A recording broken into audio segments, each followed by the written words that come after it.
Hello, hello, hello, and welcome to Bleav. That's Bleav in Lions, right here on the Bleav Podcast Network.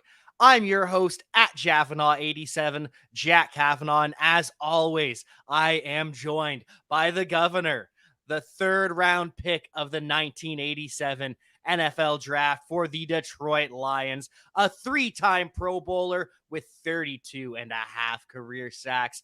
It's Jerry Reckin Ball. How's it going tonight, Jerry? Man, everything is good, here just, assessing, the game last night and, just kind of sorting out some ideas of where I think they are at the middle of the season. It truly strange to be right around that midway point. And it's like you always say, football, you take the season into quarters. Your first 4 games is your first. We're at 7 games now. We are about to hit our last game of the quarter. But that's for the future. For the now, we have to talk about the LA Rams and the Detroit Lions. But before we get to that, Jerry, did you bet on the game? Did you bet on the Lions? Man, listen, I did not bet on the game, but I wish I would have, bet under Mm-hmm. because, the lines and the score, definitely, did a number on those that thought the Rams was going to blow them out, which I would say I did. But, I tell you, it was a decent game. And hey, look, Bet Online, great place to place your bet. College, basketball, all sports and stuff. Yeah, I gotta be honest. I did not bet on or against the Lions either. I couldn't bring myself to do it. Just I thought it was going to be a more Yeah. lopsided game than it was, and I didn't want to put any money on that. But if I did put money on the game and all the other games I did put money on, I'm using betonline.ag. They're back and better than ever with a new web interface for the start of basketball season. More props, odds, and lines than ever before. BetOnline remains your number one spot for all the basketball and football action this season. So head to the new updated desktop or mobile website to sign up today and receive your 50% welcome bonus on your first deposit. Just use our promo code Bleav50. That's BLEAV 50 to receive your bonus. From basketball, football, baseball postseason, NHL, boxing, and UFC, right to your favorite Vegas casino games, don't wait to take advantage of all the amazing offers available for the 2021 season. Bet online is the fastest and easiest way to bet all your favorite sports. Bet online where the game starts. And to start this one, the Lions went up. The Lions got the ball. They go up 7-0. And it was a very, very fast start for Dan Campbell's team. This is the first time they ran a play with a lead. They've held a lead in the past. They just haven't ran any offensive plays with it. So it was a really, really competitive game. What do you have to say about Dan Campbell getting an undermanned team to hang in tightly? And they did fall 28-19, but it was very competitive. Well, I would say that, with his team being with the record that they have coming in, he pulled all stops. He didn't leave anything in the tank. He came there clearly saying, if you're going to beat me, then I'm damn sure going to try to do everything I can to win. So some of the things that he did very early in the game was that type of, I guess you would say, game planning that clearly they had already planned in their mind that they were going to use everything in the playbook and pull all stops. So I think that they did real good in that regard. They truly pull out all the stops. They score that opening touchdown on the drive. Then it's a onside kick. Then when they stall, it's fourth down. It's a fake punt. They go up 10-0. They lead after the first quarter. They're down at half by just a single point, and then they're leading heading into the third quarter. Aaron Glenn, the defensive coordinator, DB coach Aubrey Pleasant, they hold Matthew Stafford, of all people, under 30 points while starting two UDFAs at cornerback on the outside and at slot until one of those UDFAs, AJ Parker, suffered a shoulder injury. Unfortunate, but that's just a symptom of the Lions season. What's your message to the team, even though they lost? It was that competitive.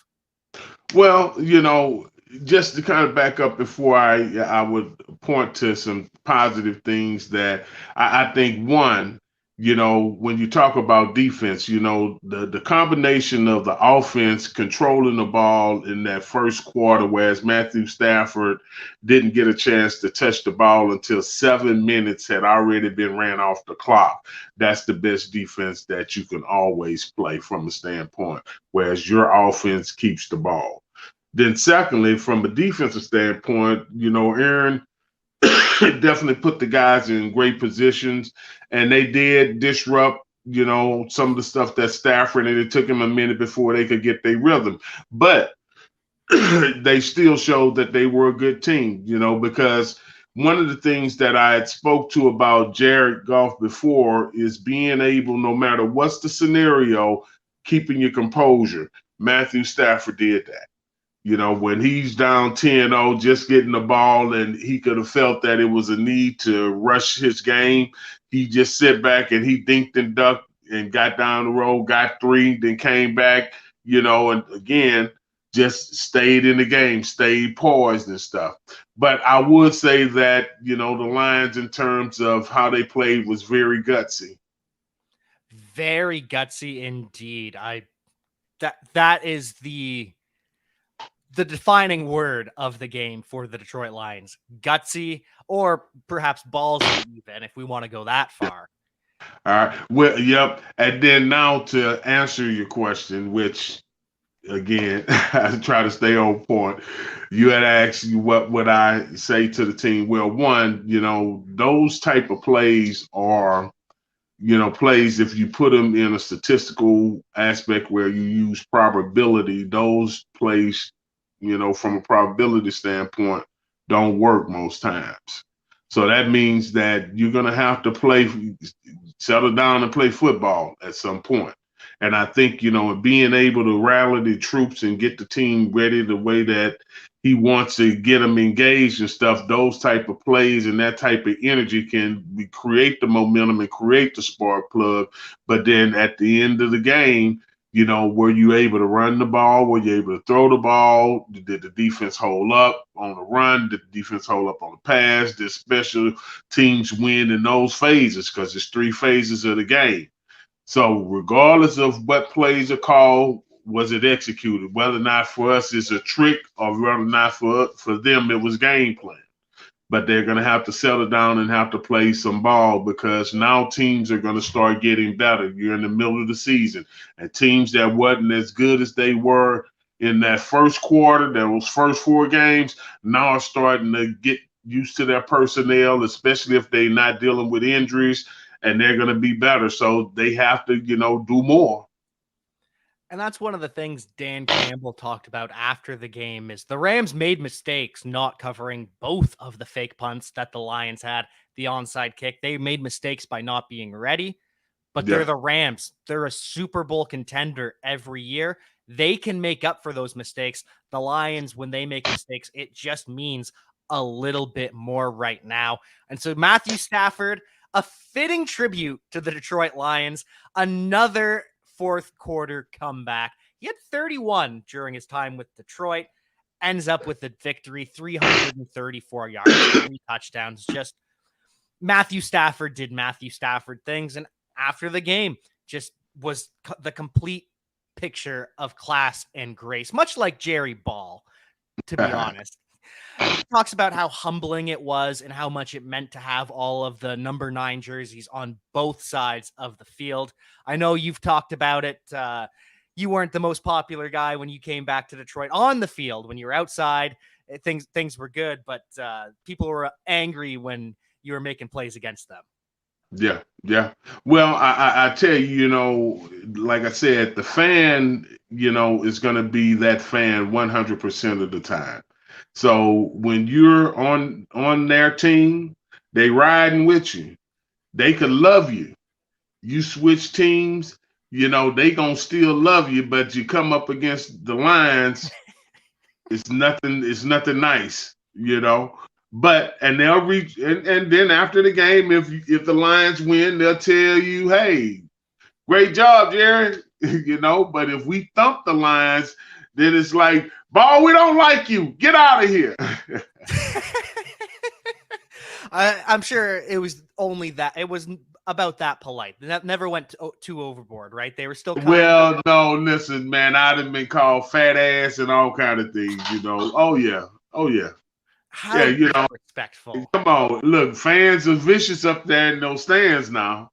If you got a little soft skin and stuff, you can't handle it, then you might want to kind of stand closer to the sideline versus sitting on the bench where the fans right there behind your head talking to you. Oh, goodness. Well, I'm glad you've got the thick skin, and apparently so does Matthew Stafford. He does Yeah. outplay Jared Goff, although Dan Campbell, after the fact, says that Goff played well for the most part, Yeah. 268 yards, 1 touchdown, ultimately 2 interceptions, though, which Campbell takes credit for the first interception. He said he didn't create enough spacing with the route. I say it was kind of just a bad throw with Jalen Ramsey lurking underneath, with Aaron Donald given pressure. Well, listen, first of all, that interception itself is one that only guys with rare ability can Yep. make. All right. This guy here undercuts a pass and gets there. Typically, you're not, most cornerbacks, because of their roles and responsibility, won't take that chance and try to jump that pass, because that was not the guy he's covering. So Jalen made a true veteran play on that move. So that's one thing. But when it comes to, Jared and the way that he played, yeah, he definitely showed some improvement. And he actually looked early on to have a lot of confidence. It was almost like he was comfortable because he was there in LA versus playing in the Silverdome, or not the Silverdome, instead of playing in Ford Field. It just seems that, the pressure was off of him and he was looser, in his warm-ups and just kind of looking at it when they had the cameras on him and stuff. It didn't look like he was like in the lights as much. The moment wasn't too big for him. It didn't get away from him. And like you said, Jalen Ramsey is just phenomenal. And I think that's all you can say about the play. Aaron Donald made a play making the hit, and Yeah. Jalen Ramsey, like you can't be upset when those two are the ones making the big plays. Oh, and Jared Goff does miss DeAndre Swift for an early touchdown, a miscommunication on the route where he thought he was going to stop. Swift kind of goes out too far, and then he misses him on the final interception. It's just a couple miscommunications. All in all, a solid day with a very strong game plan from the coaches. Like we talked about, onside kick, fake punt twice. They go up 10-3, and then they settle for a field goal on 4th and 3 at the Rams 29 instead of going for it. Do you think that was the right decision to go up 13-3 instead of going for it on 4th down when they'd been so aggressive previously? Well, you see, that's the problem when you are being that aggressive and now you're getting people to expect that, okay, you should go for this, but you went for a 4th and longer. But now when it comes to this 4th and 3, you're getting conservative. So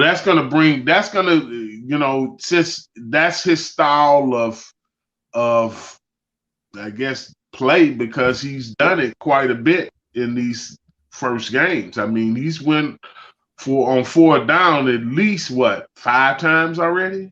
Oh, probably more than that. That's probably like 2 a game at this point. Yeah, but that's a lot. It's a whole That's a lot. lot. That's a lot.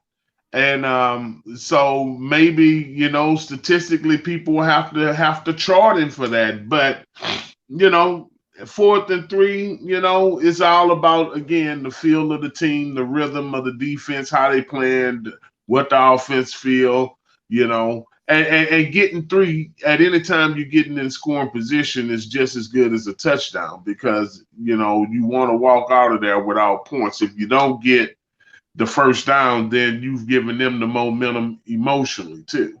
So Especially when you can take a 2-score lead, go up by 10 on the Rams when you are an yeah. underdog.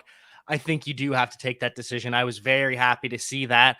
I was also happy to see Penei Sewell mixing it up with Aaron Donald early. Aaron Donald, he has a solid game. He has a hit. He has another pressure. He makes a couple tackles as well. Not as loud as you would All right. usually expect from Aaron Donald. And early in the game, they're mixing it up. They're not standing down. Penei Sewell, the youngest player in the NFL, not backing down from the best player in the NFL. And so, what does that tell you about Sewell as a young player? And did Jerry Ball have any moments like that as a youngster back in the day? Well, definitely had some moments, but I will say this, for Aaron Donald in his play, he definitely, I guess you would say had a quiet day. From the standpoint, I would say that the Detroit Lions did as well as any team in containing him. The key hit that he made on the interception is the one play that truly he affected, that had an effect on the game. But as it relates to Sewell and being able to mix it up and showing that, hey, you're not gonna play bully ball here. That was a good sign of some mental toughness and physical willingness to get in there and mix it up. Because see, a lot of people will talk, but when it comes to that physical aspect, they won't stick it in there. And when I say stick it in there, I mean they won't go in there and hit you. They'll be there trying to tackle you with their arms versus going in there and hitting you upside your head with that forearm. That's a little different. To hit with that forearm, you got to get closer. You got to put your body in it, play behind your pads and stuff, which is a whole different game. Aaron Donald plays behind his pads. So when those guys are mixing it up, that means you having to play a physical game. And they, for the most part, held up with him. And when he and Sewell were mixing it up during that little scuffle, let's call it, you could see the Yeah. left guard, Jonah Jackson. His eyes were just so wide. It's like the rookie's doing this. All right. Rookie showing no Yeah, fear. That right. that has to Well, establish some cred in the locker room, I imagine. hey, that's one of the things about the NFL. That young bull is always there to remind you that eventually I'm gonna run your ass to the pasture. Might not be today, but eventually we all head to the pasture. I don't know if Aaron Donald's heading there anytime soon, but it was Well, nice. not soon, but it's guaranteed he's going. I can guarantee you that. At some point, it's gonna happen, and it's gonna be a Yeah, rookie like Penei Sewell that's putting him in his place. I exactly. I remember reading Jonathan Ogden. He said the time he knew he had to retire was when Dwight Freeney came on board and was just so dominant with the spin move. He couldn't keep up with it. He's like, yep, this is time for me to step away. Yeah, yeah. Well, listen, there are things that will let you know the position that I played. My game as I got older, like when I was young, I go sideline to sideline. I'm Mhm. making tackles. Which is so rare for a nose tackle, might I add. Very much so, very much so. That's kind of what really set me apart, from others because I extended the range of the nose. And as I got older and when I got my injury, instead of going sideline to sideline, I adjusted my game to play hash to hash and, right to that tackle. So I controlled the middle, then would get to the hustle. But then as I get to my retirement age, when I'm in those early 30s and now teams like Minnesota and Cleveland have brought me in as a role player, but it's really like a player coach. Now all I'm there is for the stability of just stopping the run. I don't have to be the guy that makes the tackle. All right. That's for now for the young defensive tackle. Okay. I'm gonna hold the middle, you make the tackle, or you force the play. And I'll make sure he can't step up. I'll make sure that if they bounce out or the quarterback bounce out, I'll get the containment, you know. So that's kind of how, my game was adjusted. So at the end of the day, I'll tell you, it's one that as you get older, you become wiser and you learn how to play the game, whereas you don't have to use as much effort, believe it or not, because you're a technician. Technician with that grown man strength that you've talked about as well. Ground and strength, yes, Lord. And that's something that you've talked about in the past too, is you don't have to be showing up in the stat sheet to be doing your job, to be making an impact, to be creating a win, especially at the defensive tackle position. Yeah, well, that's exactly right. I mean, defenses have schemes just like an offensive play. Yeah, they even have directions that they want the defensive lineman to rush, and even in some cases, the defensive linemen are dropped in the coverage, but you don't see it because, like the nose, when they'll have him hit the center and hold, and then when they start forcing, then he kind of backs away from the line, and he's doing what's called a cop. And if wherever the quarterback go, if he leaks one way or the other, that's his job, is to go to that direction, So, and then from the outside, sometimes you'll have a defensive end that he'll have the flat responsibility in zone coverage. So there are a lot of abilities that, or things that's being assigned that you don't see. And sometimes you say, man, we didn't get no pressure on the quarter. Well, because when we rush a 3-man front, we already know that we're not going to get as much pressure as a 4-man front. We got more people in coverage, right? But if we want to blitz them and load the box and things like that, now we got to blitz and stuff. Now you got hot routes. That means that the DBs have to be able to handle one-on-one situations. So all of those strategic adjustments means that defensive lineman either has to force them to get the ball out quicker, or they have to hold it, whereas strategically you keeping them contained until, your rush man get to them. And there's rush lanes, there's passing lanes that you have All to that. There's lots of things going into it. So it's not just the flashy stats that matter. However, Exactly. Jared Goff was sacked twice by the Rams, once by Kenny Young, once by Sebastian Joseph Day.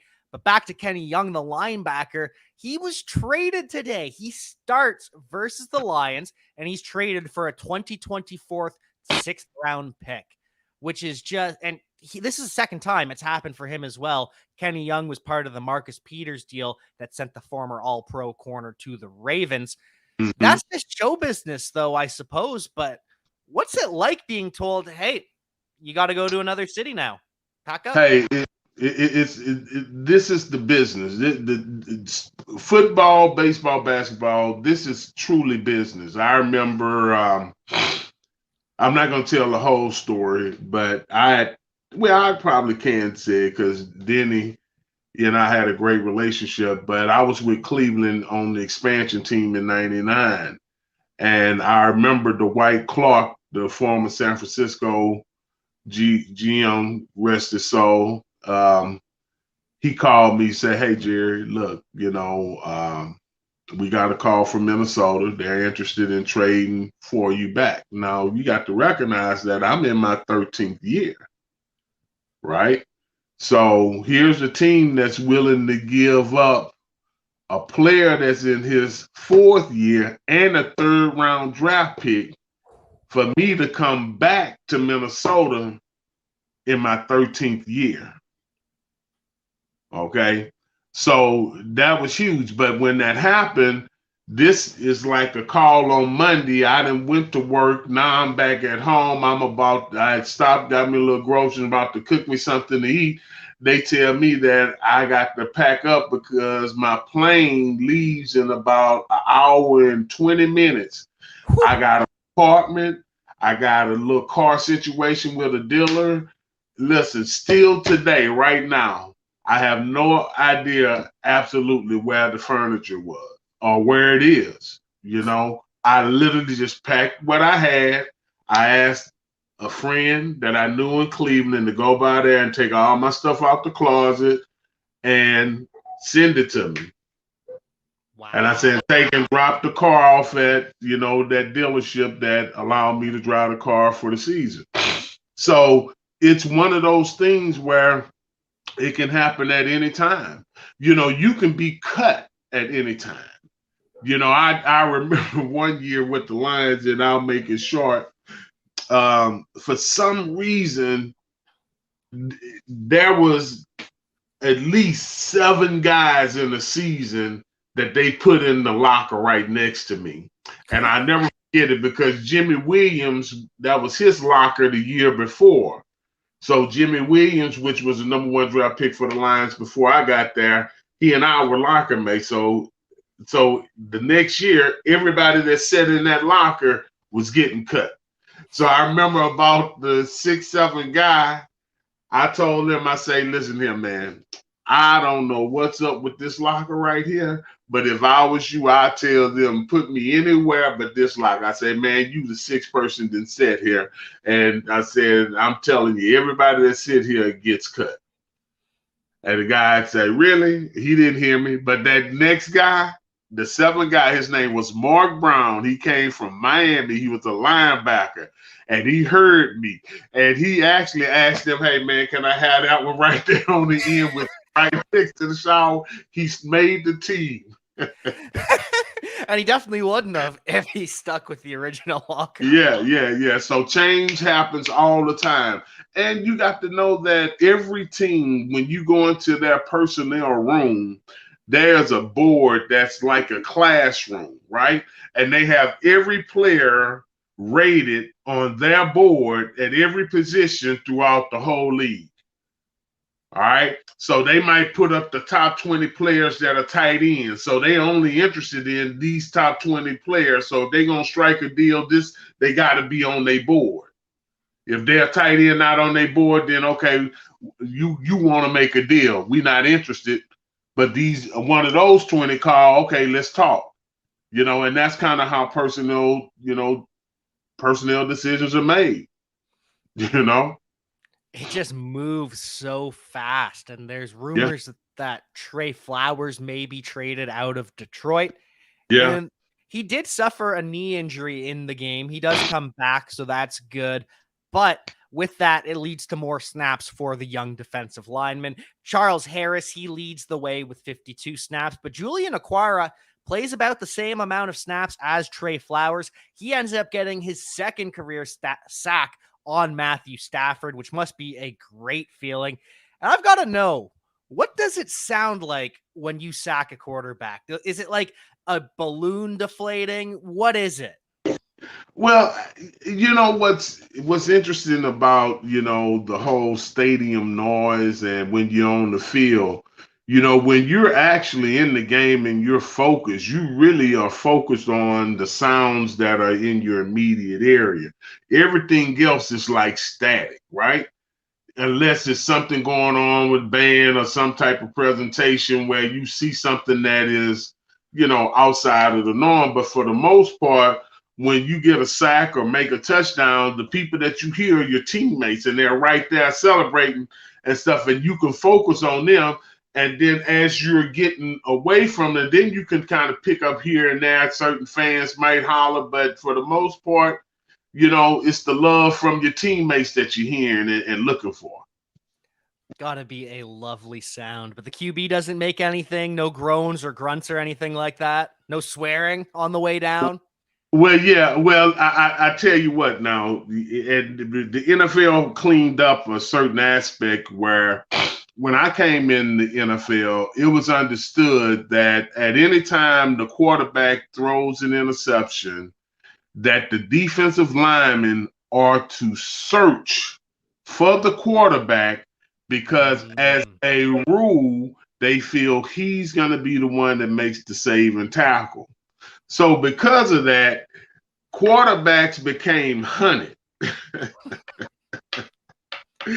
And guys would be like, dodging the defensive lineman, and like, Brett Favre probably is the only one that could make it real jovial because he knew we were trying to knock his head out. He'd be like, "Man, that was close. You almost got me," and stuff, and something like that. But for the most part, quarterbacks, unless you put a little lick on them and stuff, they pretty quiet. Not many of them talk a lot of noise though, you know. But And then there's every once in a while you get the Andrew Luck who, oh, that was a nice hit, and then shakes hands yeah, on the way up, just almost too polite. But that's just the disposition of some of these guys and disposition of the defensive line to go out and get the quarterback. Julian Aquara, in addition to the sack, he had a pass breakup as well. And then Levi on Wuzurike, he plays a career high 22 snaps. Aleem McNeil, he only plays 7, the second least of his career so far. Is that just a symptom of the Rams always being in 3 or 4 wide receivers, not needing so much of a true nose tackle as more of a pass rusher? exactly. Yes, that's exactly. A lot of times, again, these are scheme defenses, and sometimes, a scheme. If a team like the Rams, who's going to spread the ball out, whether or not he's under the center or a drop back, you're going to put that more pass friendly defense on the field. You're going to probably put your better pass rush guys on the field, but you guys have to be able to play both. You got to play that run and the pass, equally well when you're talking about a Stafford, because again, he as a quarterback, he's going to make some great throws. But if they can establish the run, you got to be able to play them both. So sometimes you got to have a different player, different skill set.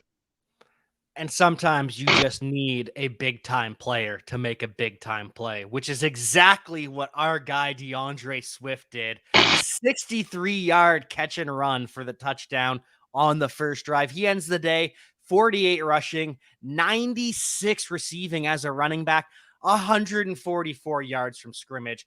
Yeah. Absolutely ridiculous. And Khalif Raymond, he really steps up at wide receiver too, catches 6 for 115. And that's kind of what you need. You need big time players to step up in these key moments. Have you played with someone that lives up to that kind of moniker?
Man, I don't. Power dropped off. Phone died. Yeah, I had it plugged in, and I apologize that. Ah, no worries. Stuff happens. Yeah. Uh, I was just saying, big time players make big time plays. Jerry Ball, big time player. Did you have anyone else that you played with that kind of lived up to that moniker as this player is going to step up when we need it the most? Well, I tell you, there are a lot of hidden gems, between Kevin Glover, Lomas Brown, and guys like that were, you know, blocking the Tim Harrises, the Richard Dents, the Leonard Marshalls, the LTs, and Reggie Whites of the world. There were some of those guys that I would tell you really showed out when it was time. They did that and stuff. And you were saying, that Swift and what he was doing and some of the way that those guys played too, hey, like I've said, Swift to me he's the difference maker in that offense. He really is. I think he is the best player on the team. Matthew Stafford, he has a difference maker as well, though. Cooper Cup, absolutely phenomenal. 10 grabs, 156 yards, and 2 tutties from him. He is currently on pace for 1,965 yards, which is 1 yard more than Calvin Johnson had on his record setting season. However, Johnson did it in 16 games. If Cup does it, it will be in 17 games. Does that make the record a little more hollow if he No, breaks it? no. And I tell you, just the Rams offense as a whole, with what they have with Jefferson, the guy Floyd, I mean, Cup, those guys, they got a nice little mix and stuff. And I really like number two, that he's the athlete in the group, but Cup is their steady Eddie, He's the one coming up with the plays that are keeping drives going. And that's one of those key things that every team likes is when you got a guy that's going to be consistently, answering the bell when you need him. They say players make plays. Cooper Cup is a player. He's making plays. That's a really good way to put it. And Robert Woods, like you said, great athlete as well. It's Yeah. just they have so much firepower and you cannot make mistakes against a team like that. One of the mistakes that they had was right before the half. They have a really long drive. They end up getting a first down inside the 15 and they spike the ball. And then they take a delay of game after spiking the ball. That Yeah. that's bad. That is very, very egregious. And they end up in 2nd and 15, don't gain any yards on second or third down, and have to kick a field goal. They go down into half 17-16 instead of having the chance for a touchdown to go up at halftime.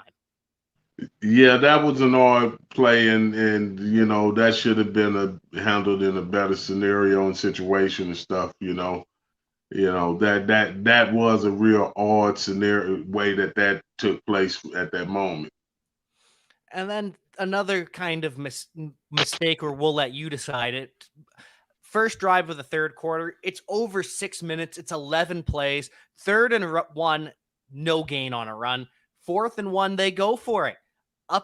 Pretty much the same play. They don't get it. They could have kicked the field goal to go up 19-17. Instead, it's 17-16. And Dan Campbell, after the game, he takes ownership, says it's his fault, says the tight end should have been aligned a little bit closer on the wing to make the block easier, but he's still happy with the decision to go for it. I don't know though. When you can go up 19-17 in a game, I got to default to my football conscience here. Well, here's what your conscience is saying.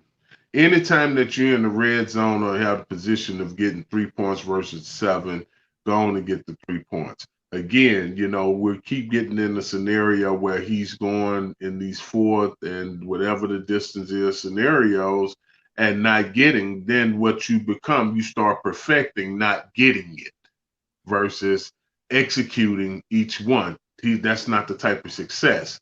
So at some point he's going to have to be a coach and coach through those scenarios and get the points because those points matter. They go up, then that literally, I promise you, changes the offensive coordinator psyche on what they're going to try to do on the next drive. It changes the Rams. It put more urgency on Stafford and their offense to try to make sure that they can recapture the lead. It's just so many other things. But then they stop it. And again, what happened? The momentum shift. And who does it shift to? It shifts to the Rams. Why? Because they're at home and they're at a 4th and short and they stop you, and now it's their ball.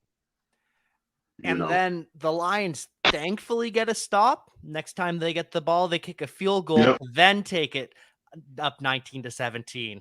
That has to be the right decision in that scenario. You can't double down on going for it, correct?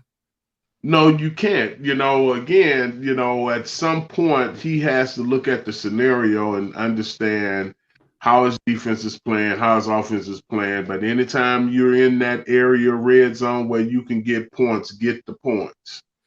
Unless this is like some last minute scenario and you're actually needing to do it a certain way. You might need to score twice. So you want to try to, go head on because you feel you got a better chance of getting the 7 points now. Then, but again, that's a situational. I think in this situation and some of the other four and whatever the chance were, scenarios were more morale builders.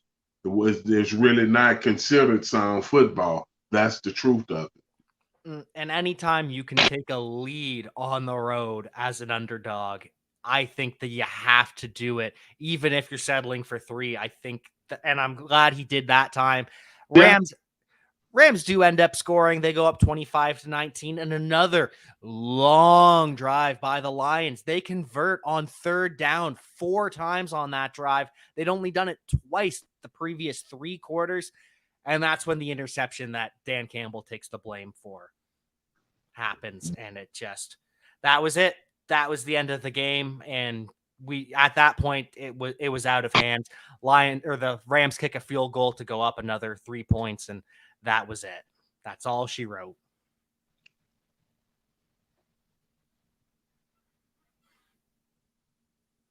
Hello? Yeah. Sorry, I think I froze there. Yeah. Yeah. I heard you say that's all she wrote. That's the last thing I heard. Oh, that's what I ended on. Okay. Well, yeah, definitely.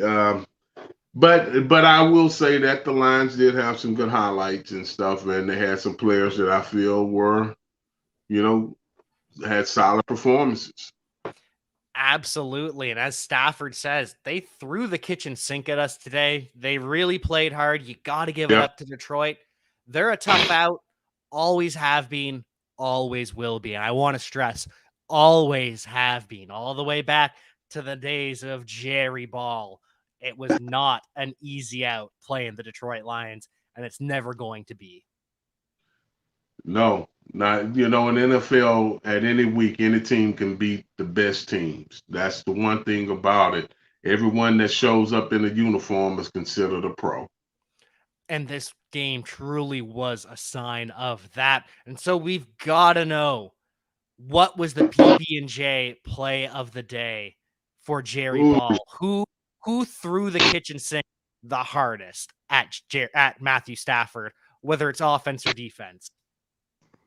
well, I tell you, I would say that the guy that I consider, really the best player on offense right now for at least the last 4 weeks has been Swift. So Swift would be my PB&J of the week, and so much so that I even have a nice fragrance for him. He smells Whew. like a king. You see the K on it and the lion blue ball. He had his crown. He was the king of the jungle for the lions. This is a Dolce and Gabbana K parfum, and this is a nice scent here. I tell you, it's a nice one. You know, what it actually smells, rarefied. And Swift has shown himself to be a rarefied athlete because he does well running the ball, but his ability of catching and running the ball makes him probably the most exciting player on that team right now for me. And the bottle, the design, and the smell just all comes together. Mm, Chef's kiss for the king, DeAndre Swift. yeah, yeah. Absolutely beautiful. Any other fragrances that we got to recommend today, or are we just going with the positive ones today?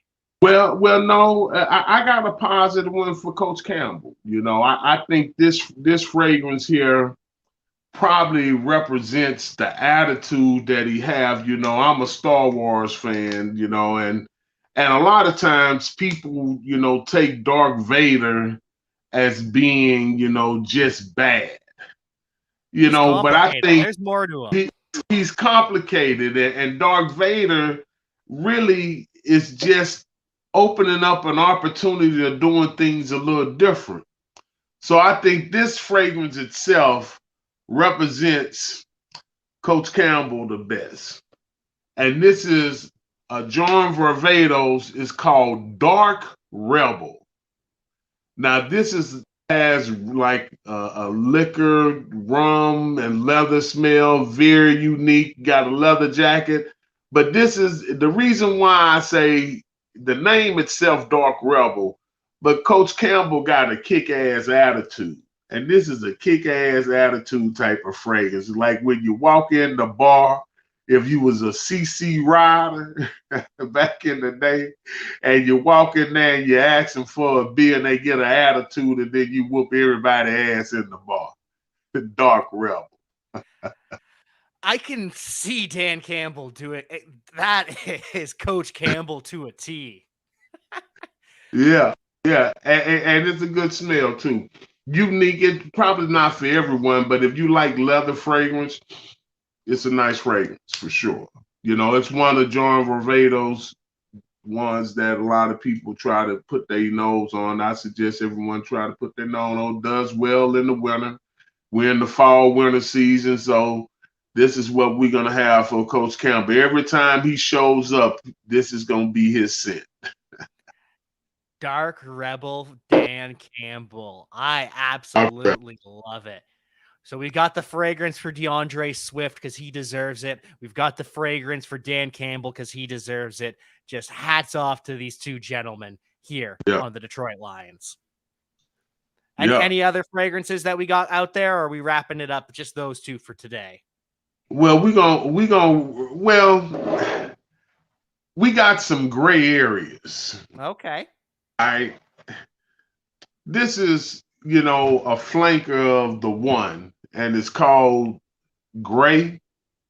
Now this scent is a business type scent.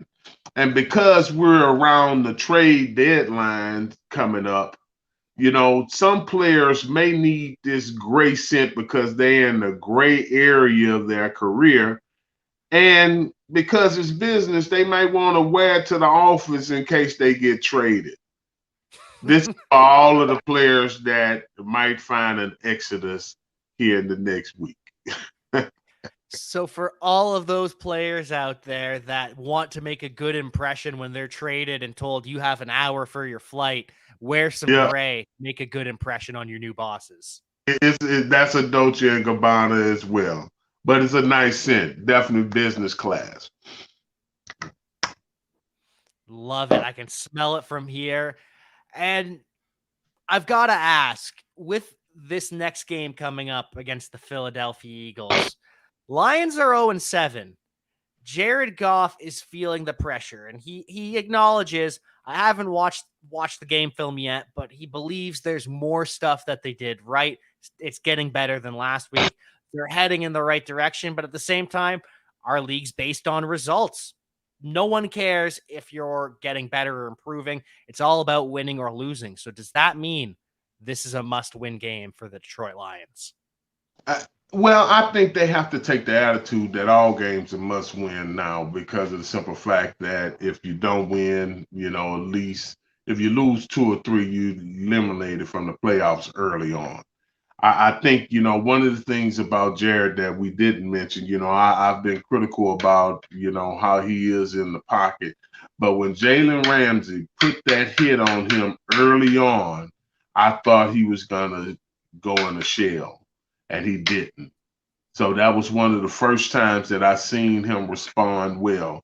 So if that Jerry Goff shows up against the Philadelphia Eagles, the Lions can get their first win. Now, I will say Philadelphia has played some good teams already, so they've been tested, but so have the Lions. I just think that, if there is a chance for the Lions having a team that they can beat, the Philadelphia team right now is probably the best team that they would have that chance with. It's like we always say, it's any given Sunday in the NFL. Let's hope that this Sunday coming up is the one that the Detroit Lions finally get their first W. But that's a conversation for a later day. We'll talk about that on Thursday when we preview the Philadelphia Eagles versus the Detroit Lions. But until then, any pluggables to plug or anything that you wanted to let the people know about, Jerry? Hey, look, what we need you guys to do, we need you to subscribe.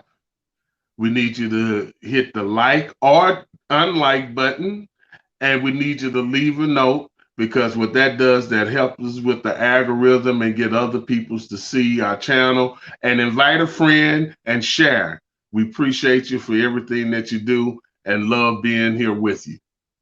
And if you've got any questions, make sure you hit us up. Leave a comment on the YouTube channel. We'll read them, and maybe you'll have your question read by Jerry Icebox Ball. And as always, this show is brought to you by betonline.ag. So with that, do you want to break it down, Jerry? Yes, sir. One, two, three. We We believe. believe. Peace.